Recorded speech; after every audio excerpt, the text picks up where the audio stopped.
Asia के अंदर कोई ऐसी स्कीम नहीं है कि जो इतने कम कंट्रीब्यूशन पे आपको इतनी ज़्यादा सारी फैसिलिटी दे सकती है। इसके लिए जो 9000 वाला इसकी ये इनकम सर्टिफिकेट होता है, इसके बारे में बहुत क्लैरिटी नहीं है, तो ये कौन सा सर्टिफिकेट होता है, कैसे, कहाँ से मिल सकता है, कहाँ सबमिट करना होता है, वो आप बता दीजिए। परंतु जब आपका डायग्नोज हो गया, सिर्फ पेरेंट को ट्रीटमेंट दिलाने के लिए आपने ये सब रजिस्ट्रेशन किया, तो that is illegal. Family member में ब्रदर सिस्टर नहीं आते हैं, सिर्फ बच्चे, बेटा या बेटी वही आएगी। यदि उसकी हॉस्पिटल में जाकर डेथ हो जाती है तो उस केस के अंदर उसका बहुत जरूरी है कि एफआईआर और पोस्टमार्टम।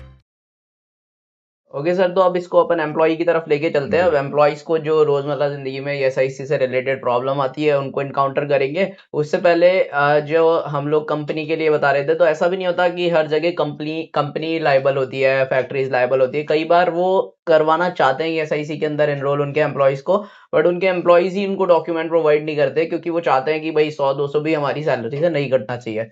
तो ऐसे में बहुत ज़्यादा लैक ऑफ नॉलेज के चलते जो प्राइवेट सेक्टर के लेबर्स हैं, वर्कर्स हैं, जो एम्प्लॉइज़ है, और अब तो जब नए लेबर लॉज आ चुके हैं, इनफैक्ट जैसा आपने बताया इफेक्टिव है, तो उस हिसाब से तो जो 40,000 की सैलरी वाला भी, ग्रॉस सैलरी वाला पर्सन है, उसको भी एसआईसी तक का बेनिफिट मिल सकता है। लेकिन वो कटवाने से इनिशियली कतराएगा, वो दूर भागेगा इससे कि भाई मैं क्यों सैलरी का अपना छोटा सा भी हिस्सा कटवाऊं मंथली बेसिस पे। ठीक है, तो बहुत ज्यादा लैक ऑफ अवेयरनेस के चलते ये सारी चीजें होती हैं। हम अपने लेवल पे जाते हैं कंपनीज में, उनको एडुकेट करते हैं। तो आप अपने एंड से एक अवेयरनेस के लिए ऊपर से समराइज कर दें, डीपली नहीं जाएंगे हम लोग हर बेनिफिट में, लेकिन ऊपर से मोटे-मोटे जो बेनिफिट्स मिलते हैं वो आप थोड़ा सा गाइड करके बता सकते हैं पब्लिकली, जो सो दैट ज्यादा से ज्यादा एम्प्लॉइज इसमें पार्ट करने के लिए, आगे से एनरोल करने के लिए रिक्वेस्ट करें अपने कंपनी वालों को। देखिए, मैं आपको बताऊं कि ईएसआई स्कीम एक ऐसी स्कीम है कि जो तो दो तरह से आपको जो है सेफ्टी और सिक्योरिटी प्रदान करती है। पहला, जहां एक और हेल्थ आपको और आपकी फैमिली को, पूरी फैमिली को जो है हेल्थ इंश्योरेंस देती है। साथ ही बीमारी में, एक्सीडेंट में या दुर्घटना में मृत्यु हो जाने के कारण पूरी फैमिली को एक फाइनेंशियल सपोर्ट करती है। तो इस कंट्रीब्यूशन में और इस रेंज के अंदर बिल्कुल जो है कोई भी, मतलब पूरे एशिया में हम ये बात करें तो एशिया के अंदर कोई ऐसी स्कीम नहीं है कि जो इतने कम कंट्रीब्यूशन पे आपको इतनी ज़्यादा सारी फैसिलिटी दे सकती है। जो आपका हेल्थ का है, हेल्थ में भी आज की तारीख में बहुत बड़ा इशू रहता है, और हेल्थ को इतने कम कंट्रीब्यूशन के अंदर विदाउट एनी स्केल जो फैसिलिटी प्रोवाइड हो सकती है एएसआई के अंदर, वो कहीं आपको नहीं मिलेगी। आप कोई मेडिकल पॉलिसी ले लें, आप मेडिकल पॉलिसी में भी आपको जितना कंट्रीब्यूशन पे करना पड़ रहा है या जो आपका प्रीमियम आ रहा है, वो ईएसआई से दायरे से आप देखिए कंपेयर करेंगे तो बहुत ज़्यादा आएगा। प्लस उसमें सिर्फ आपका मेडिकल फैसिलिटी ही अवेलेबल है, परंतु ईएसआई एक ऐसी स्कीम है कि जिसमें दोनों पार्ट में आपको सोशल सिक्योरिटी भी देता है आपको और हेल्थ इंश्योरेंस भी देता है। इसके बियॉन्ड कंपेयर है, और ये आप एक बहुत कम प्रीमियम में आप इसको पूरी फैसिलिटी को अवेल कर सकते हैं और बहुत इजीली जो है अवेल कर सकते हैं, क्योंकि आपको करना कुछ नहीं है इसके अंदर। आप नौकरी करते हैं, नौकरी के साथ साथ आपको ये सही कंप्लायंस भी हो जाएगी, और कंप्लायंस के साथ में आपको जरूरत पड़ने पर बेनिफिट मिल जाएगा।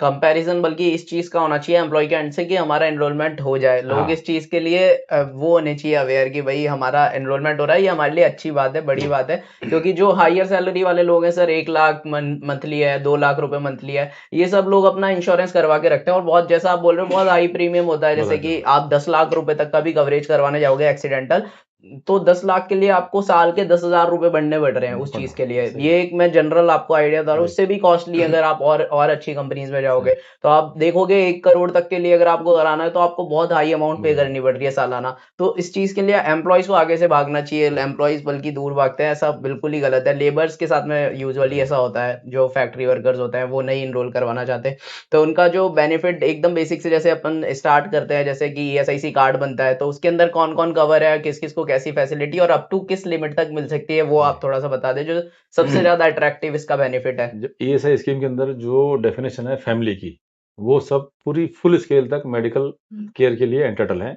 और फैमिली की डेफिनेशन में स्पाउस, पेरेंट्स यदि उनकी इनकम 9,000 रुपए से कम है, और बच्चे, बच्चों में बेटियां जब तक उनकी शादी नहीं जाती, इनमें कोई संख्या की कोई सीमा नहीं है। और इसी तरह से जो बच्चे हैं, बेटे हैं, उनकी एज 21 साल यदि पढ़ रहे हैं, और यदि पढ़ाई नहीं कर रहे हैं तो 18 साल तक की वो उनकी कवरेज होती है। ईएसआई स्कीम के अंतर्गत जो प्राइमरी या फर्स्ट एड जिसे बोलते हैं, वो ईएसआई डिस्पेंसरी के थ्रू जो है डिलीवरी होती है। और उसके बाद में सेकेंडरी लेवल के लिए मेडिकल कॉलेज ईएसआई का बना हुआ है, और यदि फैसिलिटी वहाँ नहीं है तो वो प्राइवेट में रेफर करेंगे आपको। और टर्शरी या सुपर स्पेशलिटी के लिए जो करीबन राजस्थान के अंदर 70 या 72 हमारे जो है प्राइवेट हॉस्पिटल के साथ में टाई अप है, उसके थ्रू सुपर स्पेशलिटी ट्रीटमेंट, चाहे वो कैंसर का हो, चाहे ब्रेन का हो, चाहे स्पाइन का हो, या सुपर स्पेशलिटी जो भी ट्रीटमेंट हार्ट का है, वो सारी फैसिलिटी वहाँ प्रोवाइड कर रहे हैं, और ये कैशलेस सुविधा ईएसआई के अंदर मिल जाती है। सो सर, इसके अंदर जैसा आपने डिपेंडेंट का बताया कि डिपेंडेंट मदर फादर वही कहलाएंगे जिनकी एक्यूमुलेटिवली दोनों की हस्बैंड वाइफ की मिला करके 9,000 रुपए से मंथली इनकम कम है, जी राइट? अब इस मंथली इनकम के अंदर पहली बात तो सिर्फ वही इनकम मानी जाती है जहाँ पे वो कहीं काम कर रहे हैं, या फिर कोई रेंटल इनकम आ रही है, पैसिव इनकम आ रही है, इंटरेस्ट फ्रॉम एफडी आ रहा है, वो इनकम भी इनकम मानी जाएगी? तो ये बिल्कुल, मैं क्लैरिटी आपको की क्लियर कर जरूरत दूं यहाँ पे कि इनकम का मतलब इनकम है, चाहे वो किसी भी सोर्स से हो। ये है। नहीं कि गवर्नमेंट सोर्स से इनकम है उसी को हम इनकम मानेंगे। किसी भी सोर्स से यदि इनकम हो रही है उसकी, और वो रेगुलर इनकम है नेचर में, तो वो पार्ट ऑफ द इनकम है, और वो इनकम 9,000 से कम होनी चाहिए। साथ ही डिपेंडेंट के अंदर अभी जो नया अमेंडमेंट आया है, उसमें जो लेडीज हैं, जो हमारी लेडीज वर्कर हैं, उनके इन लॉज, उनको भी जो है इसके अंदर फैमिली की पर्टिकुलर डेफिनेशन में कवर किया गया है, तो वो भी इसका बेनिफिट ले सकते हैं। Father in law mother in law जो मदर हो इन लॉ, गए वो भी जी बेनिफिट वो ले भी, सकते हैं। जी और इसके लिए जो 9,000 वाला इसकी ये इनकम सर्टिफिकेट होता है, इसके बारे में बहुत क्लैरिटी नहीं है, तो ये कौन सा सर्टिफिकेट होता है, कैसे कहाँ से मिल सकता है, कहाँ सबमिट करना होता है, वो आप बता दीजिए। ये जो आपका 9,000 या उससे कम इनकम का जो सर्टिफिकेट है, एक एफिडेविट बनता है, और एफिडेविट के साथ में आपको अपना इनकम टैक्स का पैन नंबर कार्ड है तो इनकम टैक्स का पैन कार्ड, यदि नहीं है तो डिक्लेरेशन में लिखा जाएगा कि मेरे इनकम टैक्स का कोई पैन कार्ड नहीं है। साथ में उनको बैंक अकाउंट की अपनी पासबुक की कॉपी रखनी होती है। मल्टीपल बैंक अकाउंट है तो मल्टीपल की, मल्टीपल तो बस सिर्फ एक एफिडेविट पे वो एक तरीके से मैंडेट लिख करके मैंडेट, देंगे, साथ में एम्प्लॉयर जी ने वो क्लैरिफिकेशन नोटराइज, लेटर वो लगा नोटराइज दिया होना चाहिए वो। और वो डॉक्यूमेंट दे देंगे, पैन कार्ड जी सपोर्टिंग डॉक्यूमेंट में, जी तो sir, that is sufficient. That is okay. इसके अलावा काफी सारे लोग बोलते हैं इनकम सर्टिफिकेट पर्टिकुलर एक अथॉरिटी से बनवाना पड़ता है, गवर्नमेंट से, ऐसा नहीं कुछ नहीं है ना, नहीं, ऐसा वो कुछ क्लैरिटी ऐसा ये साइट में कहीं मेंशन नहीं है। सर, जैसे मेरे को ही ध्यान आ रहा है कि एम्प्लॉय जब भी अपनी डिस्पेंसरी का पता कर लेता है कि जो भी डिस्पेंसरी उसकी अलॉटेड है वहां जाता है, तो वहां पे क्या प्रोसीडिंग होती है, गेट पास वगैरह में भी कुछ इश्यूज आते हैं नहीं एम्प्लॉय का, तो वो एक आप क्या ब्रांच जैसे, में जाके करना है उसको, हाँ, वो बता तो दीजिए। सबसे पहले क्या है कि जब अपना उसका आइडेंटिटी कार्ड होता है, उस पे हम्म फोटो लगी होती है उसकी, हम्म और उसके साथ में कोई ना कोई उसको अपना एविडेंस ले जाना चाहता है, या आधार कार्ड वगैरह लेके जाना पड़ेगा। हम्म, और जैसे ही वो जाता है तो रजिस्ट्रेशन काउंटर पे जाएगा वो। ठीक है। तो जब आपके यहाँ से जैसे ही जाएगा वो, तो रजिस्ट्रेशन काउंटर पे ऑनलाइन चेक करेगा उसका क्लर्क, हम्म रजिस्ट्रेशन में उसमें विंडो में, और यदि उसका एंटरटेनमेंट है हम्म चेक करता है, एंटरटेनमेंट यदि यस है तो उसको वो वहाँ पर्ची निकाल के दे देगा वो, वहां से वो जो अपने डॉक्टर को पास चला जाता है वो। ये एक एम्प्लॉय है, अब उसको अपनी डिस्पेंसरीज चेंज करानी है, तो उसमें भी एक अपर लिमिट होती है, शायद से 3 बार के बाद में वो ब्लॉक हो जाता है या समथिंग नहीं लाइक नहीं दैट, नहीं तो नहीं, उसका क्या है, वो कितनी ऐसा बार चेंज करा सकते कोई हैं? कोई लिमिट नहीं है। इसको ये है कि आप यहाँ से रिक्वेस्ट जनरेट करते हैं और वो अप्रूव करते हैं हमारे ब्रांच मैनेजर, ठीक है। ठीक है ना। परंतु एक 3 से ज्यादा आप करेंगे तो वो मैनेजर की पावर में नहीं है, वो फिर जाता है हमारे डायरेक्टर की पावर में। ठीक है। परंतु डिस्पेंसरी केस में नहीं है, ये सिर्फ फैमिली पर्टिकुलर के केस में चेंज है। ओके। यदि आप डिस्पेंसरी 100 बार भी चेंज करेंगे तो 100 बार में सिर्फ ब्रांच मैनेजर की पावर है, वो अपने लेवल पे इसको एक्सेप्ट कर लेंगे और वो अप्रूव कर देंगे यहाँ से। परंतु आप फैमिली पर्टिकुलर में यदि किसी की चेंज कर रहे हैं, एक बार फैमिली पर्टिकुलर को ब्रांच मैनेजर कर देगा, 2 बार कर देगा, 3 बार कर देगा, चौथी बार में वो बीओ के पास जाएगा। ओके। और ये जो रिक्वेस्ट है, जैसे कि मान लो ब्रांच चेंज करने की हो गई या फिर नाम ही चेंज करने की हो गई, जो ऑफिस के लेवल पे एस्केलेट हो जाती है, हाँ। वो ईएसआई से डिपार्टमेंट को अप्रूव करनी होती है, तो उसमें काफी ज्यादा टाइम लग जाता है, कई कई केसेस में हम देखते हैं, तो ऐसे में एम्प्लॉयज क्या कर सकते हैं उसको जल्दी कराने उसमें के कुछ लिए? नहीं है, आप भाई जाकर रिक्वेस्ट कर लो ब्रांच ऑफिस से कस्टमर। वैसे तो इंस्ट्रक्शन तो ये है कि आपके पास में यदि कोई रिक्वेस्ट ऑनलाइन आ रही है तो वेरी जस्ट नोट, मतलब इमीडिएटली उसको आप करें। और कई बार क्या है, वर्कलोड की वजह से या किसी कारण से नहीं हो पाता है, तो आप या टेलीफोन में बात कर लें, ठीक है। और टेलीफोन में कर सकते पर्सनली आके करवा लें, कर देते हैं वहाँ पे। ब्रांच ऑफिस विजिट करना ब्रांच पड़ेगा इस ऑफिस केसेस करना में? पड़ेगा। ठीक है। वैसे तो जर्नल करना जरूरी नहीं है, जब आपने डॉक्यूमेंट्स अपलोड कर दिए हैं तो ऑटोमेटिक हो जाना चाहिए। हाँ, परंतु वो कई हो बार जाना। प्रॉब्लम आती है तो रिजेक्ट भी कर देते हैं वो। कई बार क्या आता है, जैसे हम स्कैन करके डॉक्यूमेंट अपलोड करते हैं, जो चीज करनी चाहिए वो नहीं की हमने। अब वो जैसे आपने डिपेंडेंट दिखाया मदर फादर को, अब जो आपके पास में एफिडेविट अपलोड होना चाहिए, एफिडेविट अपलोड तो कर दिया आपने, वो एलिजिबल नहीं है वहाँ पे, इसकी वो रिजेक्ट कर देते हैं। तो ऐसे केस में ये है कि आप एक बार यहाँ से अपलोड करके पर्सनली कॉन्टेक्ट कर लीजिए वहाँ। इसमें सर जो एम्प्लॉयज एनरोल होते हैं, जो खुद होते हैं, उनके जो डिपेंडेंट मदर फादर हो गए, स्पाउस हो गए, चिल्ड्रन हो गए, ये सब जो ईएसआईसी कार्ड के अंदर कवर होते हैं, क्या वो किसी भी डिजीज को किसी भी लेवल तक का ट्रीटमेंट करवा सकते हैं? अपर लिमिट कोई है कोई या फिर लिमिट नहीं नहीं है है? इसकी, कोई अपर लिमिट लिमिट नहीं कोई है। लिमिट नहीं। बस मैं आपको थोड़ा सा यहाँ क्लियर कर दूं कि जो बच्चे हैं या फैमिली मेंबर्स हैं, 2 कैटेगरी हैं इसके अंदर, एक तो आईपी या आईडब्ल्यू खुद, और एक उसके डिपेंडेंट। तो आईपी या उसके आईडब्ल्यू, उसके लिए कोई लिमिट नहीं है, उसके लिए सिर्फ यह है कि एक सिकनेस बेनिफिट के लिए एलिजिबल होना चाहिए, ठीक है। और उसका कंट्रीब्यूशन जो है 78 डेज का 6 महीने के अंदर होना चाहिए, एक ठीक है। कंडीशन है। परंतु उसके यदि डिपेंडेंट के लिए कुछ सुपर स्पेशलिटी जरूरत है, खुद के लिए इसके लिए डिपेंडेंट के लिए, तो 2 कंट्रीब्यूशन पीरियड में अलग अलग 78 दिन का कंट्रीब्यूशन होना जरूरी है। ठीक है। अदरवाइज क्या है कि किसी आदमी को कैंसर डायग्नोज हो चुका है, सुपर स्पेशलिटी है या ब्रेन में कहीं हो चुका है, और वो आया और आके जो उसने जो है रजिस्ट्रेशन करा लिया ऐसा के अंदर, और कल ही वो जो है सुपर स्पेशलिटी के लिए मांगेगा, तो इसको रोकने के लिए एक राइडर लगा रखा है। यदि एम्प्लॉय खुद है जिसको सुपर स्पेशलिटी जरूरत है, उसके लिए 9 महीने की सर्विस होना जरूरी है, और 6 महीने में उसका 78 दिन का कंट्रीब्यूशन आना मैंडेटरी है। और डिपेंडेंट के लिए, चाहे वो पेरेंट्स हों चाहे बच्चे हों कोई भी हो, उसके लिए 2 कंट्रीब्यूशन पीरियड में 78 दिन का कंट्रीब्यूशन आना जरूरी है। ठीक है, ये सुपर स्पेशलिटी ये सुपर ट्रीटमेंट एंड स्पेशलिटी उनके लिए है। हो गया। बाकी टर्सरी के लिए मतलब सेकेंडरी लेवल के लिए और फर्स्ट एड के लिए कोई लॉकिंग पीरियड नहीं है। इसके अंदर सर एक है जो यूजुअल क्वेश्चन आता है, कई एम्प्लॉइज ये भी पूछते हैं, जैसे हम लोग शुगर की डेली दवाई लेते हैं, थायराइड की डेली दवाई लेते हैं, तो वो सारी चीजें भी ESIC से मिल सकती बिल्कुल हैं मिलती है, बिल्कुल मिलती है। और नहीं मिलती है तो आप बाजार से परचेज करके क्लेम कर लो डिस्पेंसरी में। ओके, या तो डिस्पेंसरी में मिल जाएगी, नहीं तो बाद में आप उनके बिल्स वगैरह लगाओगे तो रिम्बर्स हो जाएगा।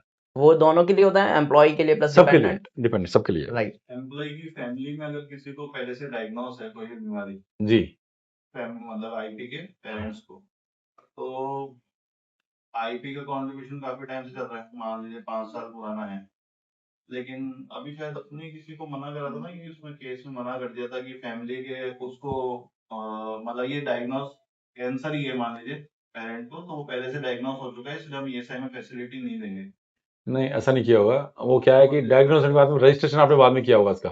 पेरेंट का रजिस्ट्रेशन, हाँ, पेरेंट का रजिस्ट्रेशन बाद में किया होगा, डायग्नोस के बाद किया होगा आपने। ये यदि वो डिपेंडेंट है और पहले से यदि चला आ रहा है 5 साल से ऐसे कंट्रीब्यूशन आ रहा है बराबर, तो कोई रूल नहीं है कि जो आपको रोक देंगे आप। परंतु आपने रजिस्ट्रेशन जो किया वो डायग्नोस होने के बाद किया आपने। भाई पेरेंट्स पहले भी थे और आज भी हैं, ठीक है ना। परंतु जब आपका डायग्नोस हो गया, सिर्फ पेरेंट को ट्रीटमेंट दिलाने के लिए आपने ये समय रजिस्ट्रेशन किया, तो दैट इज इलीगल। इसलिए आप, मैं आपसे कह रहा हूं कि फैमिली को आप पूरा रजिस्टर कर लीजिए, जो फैमिली है पूरी रजिस्टर कर लीजिए। इनकेस यदि कुछ होता है तो कोई दिक्कत नहीं है। अच्छा, एक चीज यहां और क्लियर कर दूं आपको मैं, कि यदि किसी का एक्सीडेंट हो जाता है एम्प्लॉय का, और एक्सीडेंट की वजह से सुपर स्पेशलिटी, तो वो सुपर स्पेशलिटी कैटेगरी में नहीं आएगा। वो वेरी फर्स्ट डे रजिस्ट्रेशन हुआ, फर्स्ट डे ही मेजर एक्सीडेंट हुआ, तो मेजर एक्सीडेंट में उसको full treatment, full reimbursement admissible है। वो उसमें किसी एसएसटी में या टर्सरी में उसमें नहीं है, कैटेगरी में नहीं आएगा वो। उसके लिए सिर्फ एक ही कंडीशन है कि उसकी एक्सीडेंट रिपोर्ट जो है कंसर्न ब्रांच ऑफिस और डिस्पेंसरी में जानी चाहिए और उसको एक्सेप्ट होना चाहिए। कई बार ये कंफ्यूजन रहता है कि एक ऐसा केस आया भी, बता भी था तुम्हें, कि एक फैक्ट्री के अंदर गया और उसने क्या मशीन पे काम कर रहा था, काम करते उसके से कुछ टूल निकला और आंख में चला गया उसके, और आंख उसकी पूरी डैमेज हो गई। अब वो डिस्पेंसरी में जैसे ही गया तो उन्होंने रेफर कर दिया। रेफर करते हुए मांगते हैं कि सब एसएसटी के लिए एलिजिबिलिटी लाओ, एसएसटी के लिए एलिजिबिलिटी सर्टिफिकेट लेके आओ। अब एसएसटी एलिजिबिलिटी सर्टिफिकेट की जरूरत नहीं है उसमें, जब एक्सीडेंट रिपोर्ट आ गई है और फैक्ट्री में काम करते, तो फिर हमने लेटर लिखा उसको आईएमओ को, मैंने जब नेहरू प्लेस में था कि भाई ये एसएसटी का केस नहीं है, ये एक्सीडेंट केस है और उसका पूरा ट्रीटमेंट आपको जो है देना है। तो कई बार कंफ्यूजन की वजह से जो है प्रॉब्लम आ जाती है। एक एम्प्लॉय, जैसे मेरे पास कोई कंपनी आई, तो उस कंपनी में 1 साल पहले किसी की डेथ हो गई थी, मतलब ऑफिस में काम करते हुए, जी, ठीक है। तो उसने बोला उनको नॉलेज नहीं थी, एम्प्लॉयर को नॉलेज नहीं है भैया इसको पेंशन भी मिलती है, इसको रूल या नहीं मिलती है। तो वो हमारे पास केस आया, बोले यार इसको पेंशन भी दिलानी है। तो एक लिमिट होती है का, और एक फ्यूनरल की एक लिमिट होती है कि अपन पेंशन कभी भी, जैसे पीएफ में एक लिमिट है, तो ईएसआई में क्या लिमिट है? पेंशन ईएसआई कब में तक लिमिट ये है, अप्लाई कर सकते हैं? इसमें फ्यूनरल का क्लेम जो है विद इन 3 मंथ कर देना चाहिए, 3 महीने। 3 महीने का। और यदि फेटल एक्सीडेंट है तो उसकी accident report with in 3 days चली जानी चाहिए। सर एक एमबीबीएस वाला जो है, जो चिल्ड्रंस को मिलता है, डिपेंडेंट जो चिल्ड्रन होते हैं उनको मिलता है, तो इसके अंदर काफी सारे लोगों को ये भी मिसकंसेप्शन है कि उनके ब्रदर को भी या फिर उनके वो है, ये सारी चीजें। तो ये एग्जैक्ट आप बता दो, एमबीबीएस वाला बेनिफिट किन लोगों के लिए और कौन इसके डेफिनेशन लिए में eligible जो है? फैमिली मेंबर है सिर्फ फैमिली मेंबर को मिलेगा। फैमिली मेंबर में ब्रदर सिस्टर नहीं आते हैं, सिर्फ बच्चे, बेटा या बेटी वही आएंगे। पेरेंट्स तो वैसे भी नहीं आएंगे, पेरेंट्स ऐसे भी नहीं तो आएंगे। खाली बेटा या बेटी। कंट्रीब्यूशन हो गया सितंबर किसका? के बाद 30 सितंबर को वो आईपी होना चाहिए। 30 सितंबर का आईपी होना चाहिए प्रीसीडिंग ईयर के अंदर, तो वो एलिजिबल है। और उसके फैमिली में अगर मान लो किसी की वाइफ तैयारी कर रही है, तो स्पाउस भी होगा कवर? नहीं, स्पाउस नहीं है, स्पाउस नहीं है, सिर्फ चिल्ड्रन ही होंगे।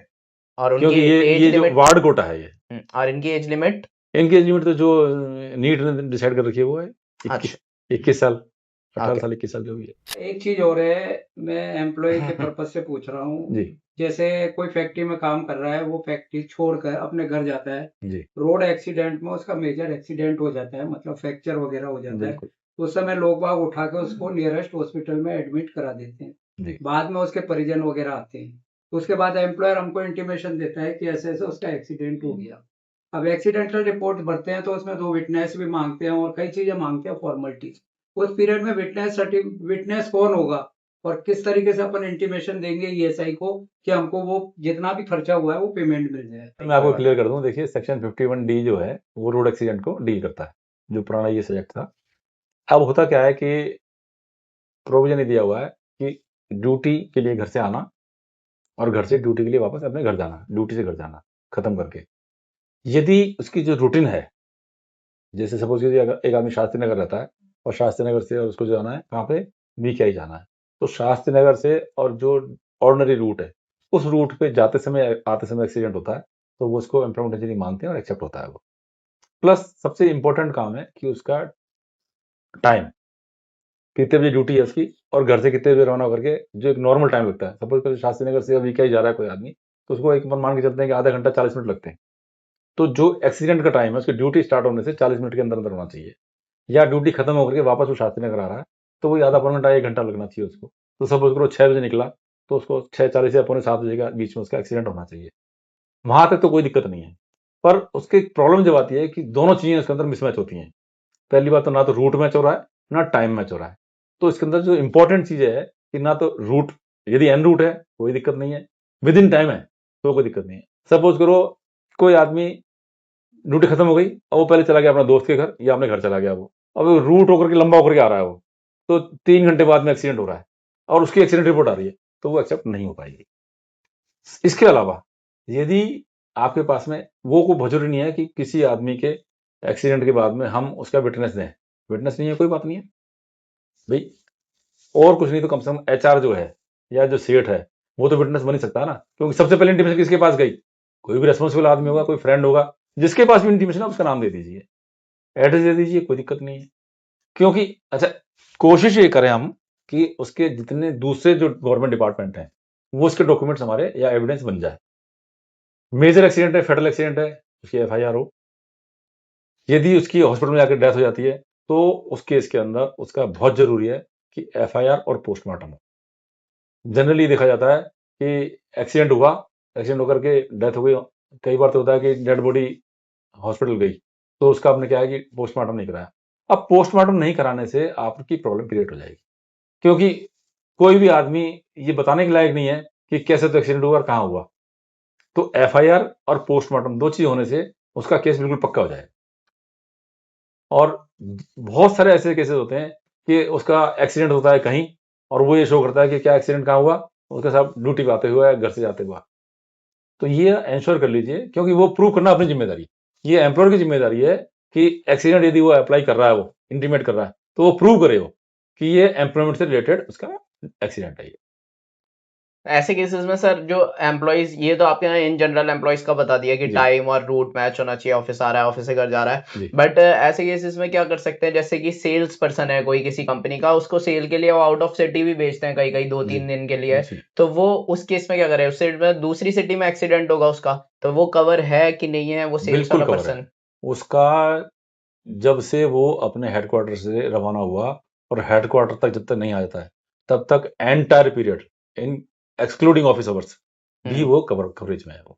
अच्छा, मतलब रात के टाइम भी हो रहा है तो भी कवर्ड है वो बिल्कुल बंदा तो। बिल्कुल। अब इसी हैक को यूज करके कंपनी यूजुअल एम्प्लॉय को बोल दे कि जैसे मान लो एक रेगुलर एम्प्लॉय रोज 6 बजे मान लो ऑफिस से निकलता था, 7 बजे घर पहुंच जाता था, उसका टाइम 1 घंटे अपन ने मान लिया, ESIC डिपार्टमेंट ने मान लिया एक जनरल, बट एक केसेस में उस सेम एम्प्लॉय का 8 बजे 8:30 बजे एक्सीडेंट हो गया और कंपनी वाला एम्प्लॉयर बोल रहा है कि मैंने इसको एक एडिशनल वर्क दिया था इस पर्टिकुलर लोकेशन पे जाके आप ये सबमिट करके आओ हमारे चालान या हमारे DD बैंक का कुछ भी XYZ, तो हमारे काम से वो गया हुआ था, तो इस हैक को यूज करके तो वो फिर उसका भी क्लेम कर सकते हैं। तो ये इस प्रैक्टिस को कैसे ESIC रोकेगा, या फिर अगर माने इसको जेन्युइन तो फिर उसमें क्लेम मिलना चाहिए ESIC से, तो इसका क्या यदि जवाब? यदि और जो उसके एविडेंसेस हैं वो ये हम्म प्रूव करते हैं कि ये एक्चुअल है ये, हम्म ठीक है ना, कि जैसे मैंने कह दिया वहाँ चेक देने गए थे, हम्म तो उस आदमी के स्टेटमेंट ऑफिस ले लेगा जाकर के कि हम्म क्या ये आदमी का चेक ड्यू था आपका। हम्म तो मतलब जो भी एपिसोड है वो हम्म कोरिलेशन होता नहीं होना। यदि विद इन रिलेशन आ रहा है, यदि नेक्सस बन रहा है तो हम्म उसको एक्सेप्ट कर लेंगे। यदि नेक्सस नहीं बन रहा है, सिर्फ बेनिफिट दिलाने के लिए यदि क्लेम किया है, तो वो चीज नहीं हो पाएगी। एक जैसे एक्सीडेंट होता है नियर बाय हॉस्पिटल ले जाते हैं तो जो भी उसका खर्चा होता जी है कैश जी वो जी कैसे देखिए, इसमें दो ऑप्शन है। एक तो रेगुलेशन 96A बोलता है ईएसआई एक्ट का कि वो जो खर्चा किया है, यदि एम्प्लॉयर ने खर्चा किया है तो एम्प्लॉयर डायरेक्ट क्लेम कर सकता है रीजनल ऑफिस ईएसआई से, एम्प्लॉयर, ठीक है ना। और यदि एम्प्लॉयर ने खर्चा नहीं किया है, आईपी की फैमिली ने, आईपी ने खर्चा किया है, तो वो भी अपना क्लेम डिस्पेंसरी में वो सबमिट कर सकता है। क्योंकि देखिए बता दूं आपको, यदि मान लो फैटल एक्सीडेंट नहीं है यानी डेथ नहीं है, तो उसके लिए है कि उसको डेट ऑफ डिस्चार्ज, सपोज 4 दिन हॉस्पिटल में एडमिट रहा, ठीक है ना। 4 दिन एडमिट होने के बाद जैसे 5वें दिन डिस्चार्ज हुआ वो, तो उसको 24 घंटे के अंदर अंदर अपनी डिस्पेंसरी से पर्चे कटवाना है। और वो जब पर्चे कटने जाएगा तो डिस्चार्ज किट साथ में कोई लेके जाएगा, ठीक है ना। तो भाई 5वें दिन जैसे ही वो डिस्पेंसरी जाएगा तो डिस्पेंसरी वाला मेंशन कर देगा कि डेट ऑफ एडमिशन ये है, डेट ऑफ एक्सीडेंट ये है, डेट ऑफ डिस्चार्ज ये है, यहाँ उसने एडमिशन लिया, और वो पूरा का पूरा पैसा रेगुलेट हो जाएगा। तो जितने दिन छुट्टी रहेगा वो छुट्टी का पैसा मिल जाएगा उसको, और जो मेडिकल क्लेम है उसका वहाँ का, वो अपनी डिस्पेंसरी में रखा देगा। तो डिस्पेंसरी वाले उसका जो भी पैसा बनता है वो उसको दे देंगे इमरजेंसी।